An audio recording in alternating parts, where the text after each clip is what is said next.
Salut à tous les amis. Alors aujourd'hui on se retrouve pour une nouvelle vidéo actualité. On va parler, comme vous l'avez vu dans le titre, si tu es licencié FFA, tu vas pouvoir gagner de l'argent. Ce que je n'ai pas précisé, c'est que pas tout le monde va gagner de l'argent. Ça va concerner essentiellement les trailers licenciés FFA. Donc si tu es trailer ou si tu souhaites devenir trailer et que tu es licencié FFA ou que tu souhaites te licencier FFA pour la saison 2024, tu peux potentiellement gagner un peu des sous, comme on va le voir un peu plus tard, avec le nouveau challenge qui se nomme Challenge National Trail organisé par la FFA. Donc qui va être en parallèle du TTN. Donc le TTN, c'est un ensemble de courses de label national en trail. Donc il y a du trail court et il y a du trail long. Donc ça va sélectionner 9 étapes de ce TTN. Je les détaillerai un peu plus tard avec le calendrier. Donc ça va prendre 9 étapes, et sur ces 9 étapes, il va y avoir 6 trails courts, 6 trails longs, avec des petites spécificités, donc des trails dits plaines, donc en plaine, des trails dits moyenne montagne et des trails dits haute montagne. Donc pour se classer, donc c'est là qu'on commence un peu à rentrer dans des trucs. Pour se classer, il va falloir faire 3 courses minimum. 3 courses minimum et une de chaque, je sais plus comment ils appellent ça, spécificité on va dire. Donc il va falloir faire une course pleine, une course en moyenne montagne et une course en haute montagne. Et moi je pensais que c'était tu choisis ta plaine, ta moyenne montagne sur trail court ou trail long. Non, il faut que ça soit spécifique. Soit tu prends le trail court et tu fais tous tes trucs, tes 3 spécifiques sur trail court, soit tu fais trail long et tu fais tes 3 spécifiques sur trail long. Parce que à la fin, il y a un classement trail court, un classement trail long. Donc c'est ça qui est un peu chiant. C'est un peu chiant, on va voir pour le calendrier, enfin personnellement pour moi, parce que moi c'est un truc, je n'ai pas l'ambition de toucher le prize money, hein, qu'on soit bien d'accord, mais c'est un truc qui m'intéresserait parce qu'il va y avoir sûrement un joli niveau.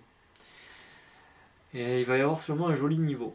Donc, au niveau du calendrier, ça va commencer le 11 novembre 2023 à Épernay avec la Spartana Trail d'Épernay. Donc là, il y aura un format trail court et trail long et c'est classé plaine. Après, on passe au 16 mars 2024 avec l'Eco-Trail de Paris, trail long en plaine. Après, on passe au 9 mai avec le Trail de Haute-Provence à Fort-Calquier, du coup.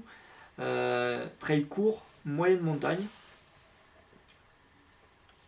Après, 18 mai avec le Trail de la Pastourelle à Salaire, trail long, moyenne montagne. Le 15 juin, trail de Sancerre, c'est trail court en plaine. Le 29 juin, trail de la vallée des lacs de Gérardmer, trail court,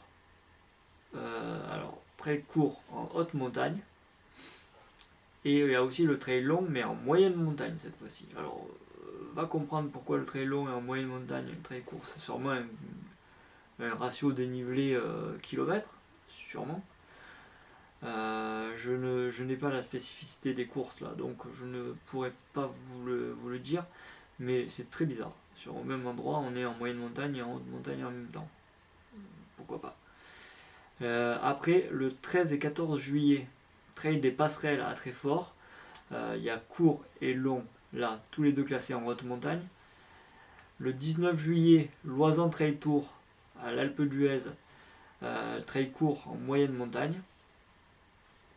Le 27 juillet, la 6000D à la Plagne, trail long en haute montagne. Voilà, ça c'est pour les 9 étapes avec les 12 possibilités, donc les 6 trails courts et 6 trails longs. Donc, comme on voit, enfin, perso pour moi j'ai regardé vite fait pour mon cas personnel, ça m'arrangerait qu'ils englobent un trail court et un trail long, niveau leur histoire de plaine et trucs. Parce que si je fais que trail long, ça va me faire pas mal de déplacements. Si je fais que trail court, pareil, enfin, ça va être toute une organisation. Mais après, c'est pour que chacun, chaque licencié, donc partout en France, ait sa chance. Et bon, tout le monde aura du déplacement. Et encore, je parle même pas de nos amis corses qui ont rien chez eux. Donc au moins sur ce coup-là, eux, ils sont désavantagés en tout point. Mais bon, c'est comme ça. Peut-être je pense que le calendrier va évoluer d'année en année. Ça va être une sélection des courses du TTN, comme j'ai dit au début. Donc, on passe à la partie qui vous intéresse, ce pourquoi vous avez cliqué. Le price money. Donc, les 5 premiers hommes et les 5 premières femmes de trail long et trail court, donc distinctifs, auront un price money. Donc, pareil pour les hommes et pour les femmes, le même price money pour la même place. Premier homme et première femme, bon, je vais pas dire à chaque fois premier homme et première femme. Si je dis premier homme, c'est première femme. C'est pareil, quoi. Donc, on va dire premier. Voilà. Premier, que ce soit n'importe où, court et long, femme et homme. Premier, 6 000 euros. Deuxième, 4 000 euros. Troisième, 3 000 euros. Quatrième, 2 000 euros.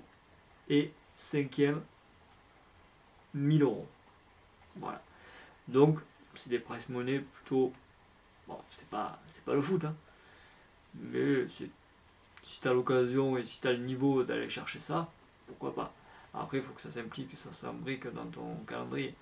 On ne verra pas des trailers élite venir sur ce genre de tester, s'essayer sur ce challenge, à mon avis. On aura des très bons coureurs, mais ça restera du national, pas du mondial. Voilà, et au niveau de la répartition des points, donc du premier, enfin tout le monde prend minimum un point. Ça va du premier qui est différent, c'est du premier au 30e. Le premier prend 200 points, deuxième 175, troisième 150, quatrième 130, cinquième 115, sixième 105, septième 100, huitième 95, neuvième 90, dixième 85, bon de 55 apparemment, hein, parce que je ne vais pas tout énumérer, de 55 jusqu'au 26e, qui prend 5 points. Le 27e prend du 27e au 30e, ça prend 3 points. Et après, tout le monde prend 1 point. Du 31e au 600e, si on veut. Voilà. Donc c'est une actualité plutôt intéressante, que je trouve très intéressante pour ma part. Bien que un peu compliqué avec leur histoire de plaine et de moyenne montagne et de haute montagne, là, un peu chelou là. Mais bon, pour une fois que la FFA fait un pas vers le trail, un vrai pas, un réel pas, on va pas s'en plaindre. Voilà, donc sur ce, c'était tout pour cette petite actualité. J'espère que vous l'avez apprécié. Dites-moi ce que vous en pensez. Dites-moi si ça vous intéresse ce genre de challenge. Pour ma part, comme je vous ai dit, oui, je suis très intéressé. À voir si j'arrive à caler ça. Ça m'étonnerait, mais on ne sait jamais. Voilà. Donc sur ce, je vous dis à la prochaine. Et régalez-vous sur les sentiers.